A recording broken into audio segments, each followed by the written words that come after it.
Otoritas tertinggi. Haleluya, Victorious Kids. Hari ini kita akan belajar bahwa otoritas tertinggi adalah firman Tuhan.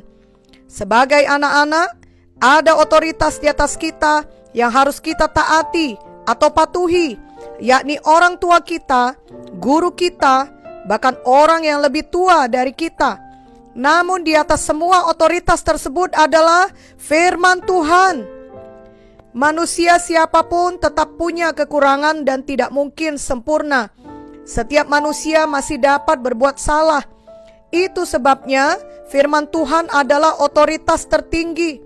Firman Tuhan adalah kebenaran. Dasar hidup kita adalah firman Tuhan saja. Mari kita biasakan sejak anak-anak untuk selalu patuh pada otoritas tertinggi, yakni firman Tuhan. Jangan pernah bimbangkan firman Tuhan. Jangan pernah ragukan firman Tuhan. Jangan pernah mengganti firman Tuhan dengan apapun.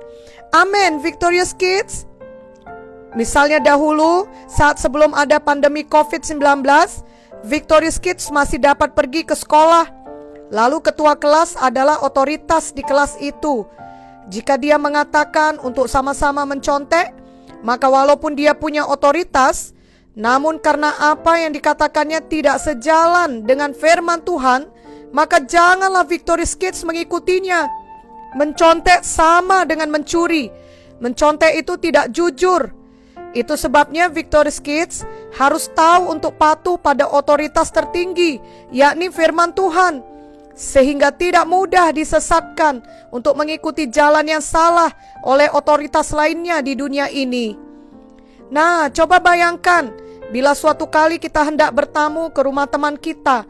Saat kita tiba di depan rumahnya yang besar, kita dijumpai oleh satpamnya yang melarang kita masuk. Walaupun kita menjelaskan bahwa kita adalah teman si pemilik rumah, namun kita tetap dilarang masuk ke rumah tersebut. Tapi tak lama kemudian, sang pemilik rumah yang adalah teman kita keluar dari rumahnya dan melihat kita, lalu segera mengajak kita masuk ke dalam. Maka seharusnya kita dengan tenang mengikuti ajakannya, walaupun ada satpam yang telah melarang kita masuk. Karena kita mengerti bahwa otoritas yang dimiliki oleh pemilik rumah jelas lebih tinggi dari otoritas yang dimiliki satpam rumah tersebut. Adalah sangat lucu, bahkan menyedihkan, bila kita tetap tidak mau masuk ke dalam rumah, padahal si pemilik rumah telah mengundang dan memberikan izin bagi kita masuk. Dan kita beralasan karena kita takut akan larangan atau intimidasi satpam tersebut. Demikian pula lah kiranya kita benar-benar mengerti bahwa firman Tuhan memegang otoritas tertinggi dalam hidup kita sehari-hari. Apa kata orang, apa kata dunia, bahkan apa perasaan kita, bukanlah yang memegang otoritas tertinggi dalam hidup kita. Janganlah kita terintimidasi akan situasi yang terjadi di sekeliling kita, atau terintimidasi dan takut karena kita sedang menghadapi kesulitan-kesulitan, seperti orang yang terintimidasi akan suara satpam. Namun jika ada seseorang yang punya otoritas mengatakan hal yang sejalan dengan firman Tuhan, maka haruslah kita patuhi. Misalnya di saat pandemi COVID-19 ini, orang tua kita, bahkan pemerintahan di Indonesia, di mana mereka semua punya otoritas dalam hidup kita, mengajari kita untuk hidup sehat, yakni untuk memakai masker, untuk menjaga jarak, untuk rajin mencuci tangan dengan sabun dan air yang mengalir. Maka mari kita patuhi, sebab semua yang diajarkan tersebut tidak ada yang melanggar firman Tuhan. Amin, Victorious Kids. Victorious Kids, kita sama-sama mengalami pandemi COVID-19 melalui kejadian dalam beberapa bulan terakhir ini. Victorious Kids tentunya sudah bisa mengerti bahwa banyak hal buruk dapat terjadi di dunia ini. Dan walau kita adalah anak-anak Tuhan, kita pun tidak ada yang terlepas dari persoalan atau hal yang buruk. Misalnya, ketika kita menerima berita dari dokter yang mengatakan ada penyakit yang parah dalam tubuh kita, maka itu adalah hal yang buruk dan benar-benar terjadi. Namun kiranya kita juga diingatkan bahwa hal buruk itu bukanlah final, masih ada otoritas yang lebih tinggi dari semua hal buruk tersebut, yakni firman Tuhan. Firman Tuhan mengatakan dalam 1 Petrus 2 ayat 24 bahwa Tuhan sendiri telah memikul dosa kita dalam tubuhnya di kayu salib, supaya kita yang telah mati terhadap dosa hidup untuk kebenaran. Oleh bilur-bilur Yesus kita telah sembuh. Maka seperti orang yang bertamu ke rumah temannya tadi, kita dihadapkan pada pilihan, otoritas manakah yang kita ikuti? Mari ikuti otoritas tertinggi, yakni firman Tuhan yang mengatakan bahwa Tuhan mau menyembuhkan kita. Kita tentu mengusahakan yang terbaik secara medis dan ilmu kedokteran. Itu juga merupakan tindakan iman kita. Dan kita mengerti bahwa ilmu pengetahuan dan teknologi dalam bidang medis juga berasal dari Tuhan dan diberikan Tuhan untuk menolong kehidupan kita. Namun bila semua itu sudah mencapai batasannya, ada otoritas lebih tinggi, yakni kuasa firman Tuhan yang tidak terbatas. Matius 24 ayat 35 berkata, "Langit dan bumi akan berlalu, tetapi perkataanku tidak akan berlalu." Firman Tuhan tidak akan lenyap. Firman Tuhan berkuasa dan firman Tuhan adalah Tuhan sendiri. Ini tertulis di Yohanes 1 ayat 1. Tapi ada musuh kita, yakni setan yang tidak mau kita mengalami kuasa firman Tuhan. Ia akan terus-menerus berusaha membuat kita terintimidasi dengan suara negatif, seperti suara satpam tersebut. Ia akan berusaha menunjukkan semua hal yang buruk untuk terus mengikat hidup kita dalam penyakit, dalam dosa, dalam kesedihan, dalam keputusasaan, dalam kemiskinan, dalam kegagalan, dalam ketakutan, dan semua hal buruk lainnya. Setan akan bicara dalam pikiran kita, bahkan dapat memakai orang-orang di sekeliling kita, sehingga kita merasa memang tidak ada lagi jalan keluar untuk masalah kita. Semuanya tidak mungkin, tidak bisa, tidak akan pernah dapat diperbaiki lagi atau dipulihkan lagi. Tapi setan adalah pembohong. Jangan Victorious Kids terima semua ucapan setan. Biarlah kita menyadari bahwa di dalam kita ada Roh Kudus yang jauh lebih besar dari semua setan atau roh jahat apapun. Ini tertulis di 1 Yohanes 4 ayat 4. Dan kita memilih untuk mempercayai dan mengikuti otoritas yang tertinggi, yakni firman Tuhan. Mari kita sama-sama menyadari bahwa untuk setiap permasalahan hidup kita, firman Tuhan memiliki jawabannya. Yang kita perlukan adalah mencari firman Tuhan tersebut dan benar-benar mempercayainya dan bertindak seturut apa kata firman. Maka firman Tuhan yang adalah kebenaran akan memerdekakan kita. Ini tertulis di Yohanes 8 ayat 32. Mulai hari ini, biasakan taat kepada firman Tuhan. Jangan biasakan meremehkan firman, apalagi tidak mau mendengarkan orang yang menyampaikan firman. Jangan biasakan melawan firman dan memberikan alasan-alasan untuk tidak patuh. Lama-kelamaan hati kita akan keras dan kita akan menerima akibat yang tidak baik. Ikutilah teladan Nuh. Nuh selalu taat kepada firman Tuhan. Ia segera taat dan tidak menunda-nunda. Ia tidak membuat alasan. Mari kita baca Kejadian 6 ayat 5 sampai 8. Ketika dilihat Tuhan bahwa kejahatan manusia besar di bumi dan bahwa segala kecenderungan hatinya selalu membuahkan kejahatan semata-mata, maka menyesallah Tuhan bahwa ia telah menjadikan manusia di bumi dan hal itu memilukan hatinya.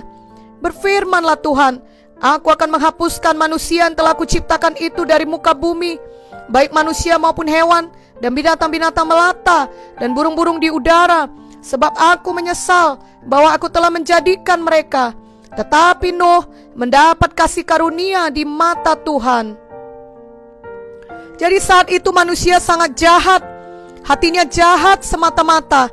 Nah, Victorious Kids, firman Tuhan mengatakan bahwa di akhir zaman, menjelang kedatangan Tuhan kedua kali, manusia akan seperti zaman Nuh.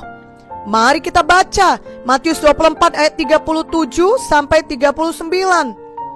Sebab sebagaimana halnya pada zaman Nuh, demikian pula halnya kelak pada kedatangan Anak Manusia. Sebab sebagaimana mereka pada zaman sebelum air bah itu makan dan minum, kawin dan mengawinkan, sampai kepada hari Nuh masuk ke dalam bahtera, dan mereka tidak tahu akan sesuatu sebelum air bah itu datang dan melenyapkan mereka semua. Demikian pula lah halnya kelak pada kedatangan Anak Manusia. Sekarang inilah saat yang dinamakan dengan akhir zaman, di mana kita semua menanti kedatangan Tuhan kedua kali. Jadi janganlah Victorious Kids heran bila di saat sekarang ini, walau sudah ada pandemi COVID-19, masih ada orang yang jahat dan terus berbuat jahat. Mereka seperti pada zaman Nuh, walau mereka melihat Nuh sudah membangun bahtera, dan tentunya Nuh memberitakan akan datang air bah, tetapi mereka tetap berbuat jahat dan tidak mau bertobat. Mereka terbiasa hidup sesuka hati dan melanggar firman Tuhan. Namun Victorious Kids, marilah selalu taat pada firman Tuhan, pada otoritas tertinggi. Sama seperti Nuh, walau diejek, walau sulit, tetapi Nuh tetap melakukan firman Tuhan.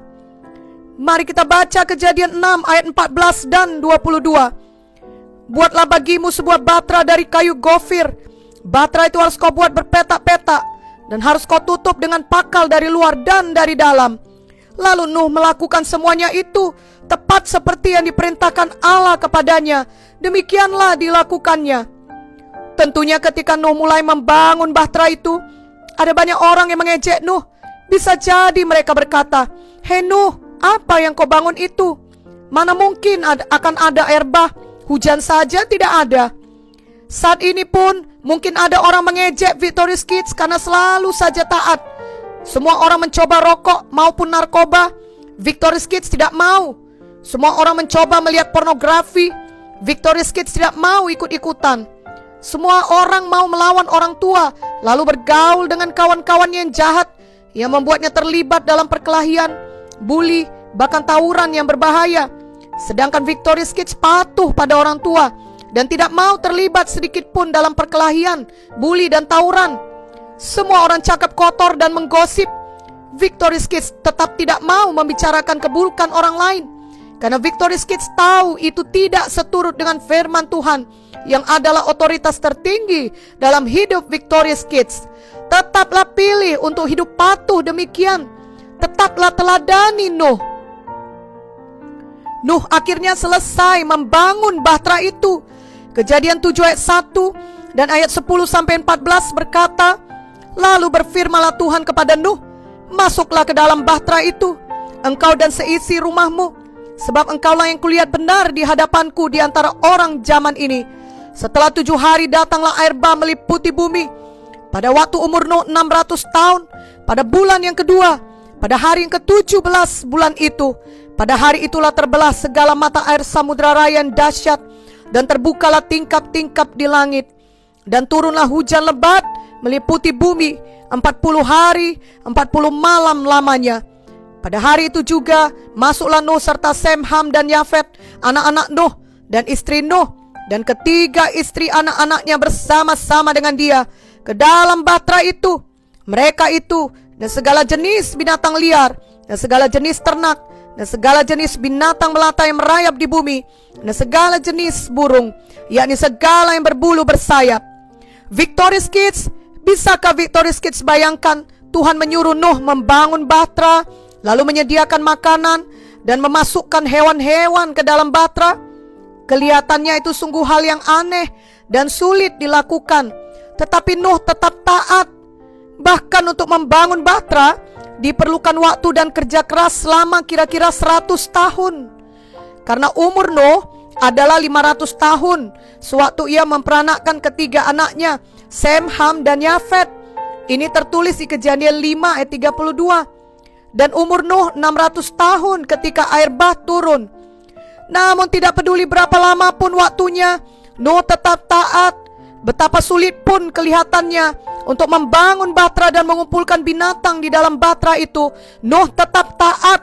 Dan memang Tuhan sendiri yang menolong Nuh sehingga dia dapat menyelesaikan tugas yang diberikan Tuhan.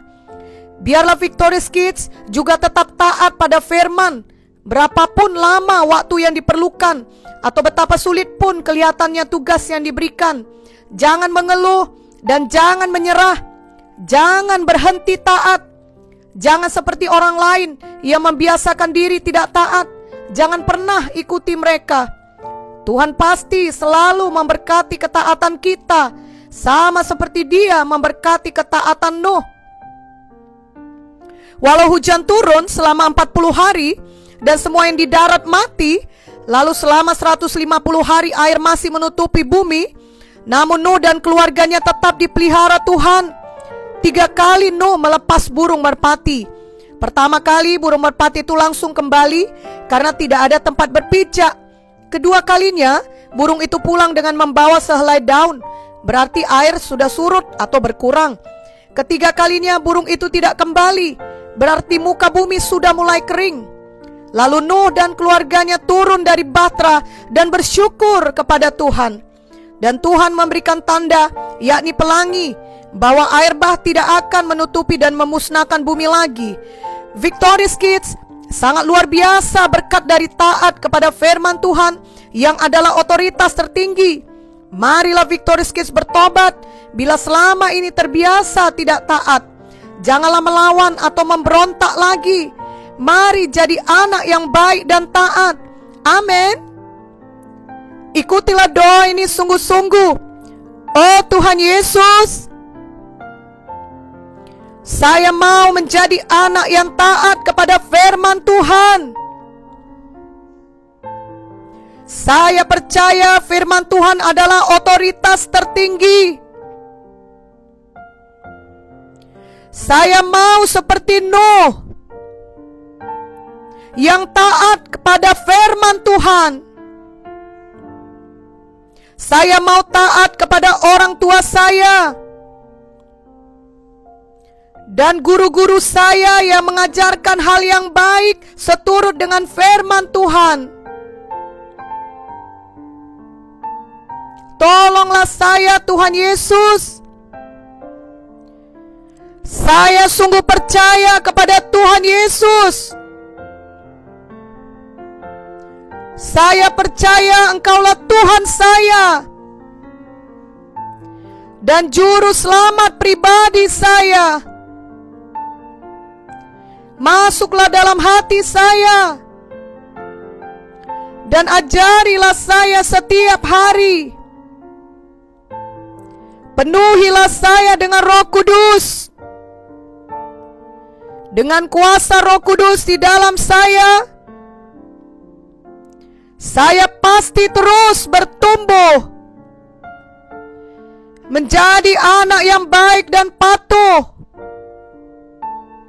Di dalam nama Yesus saya berdoa.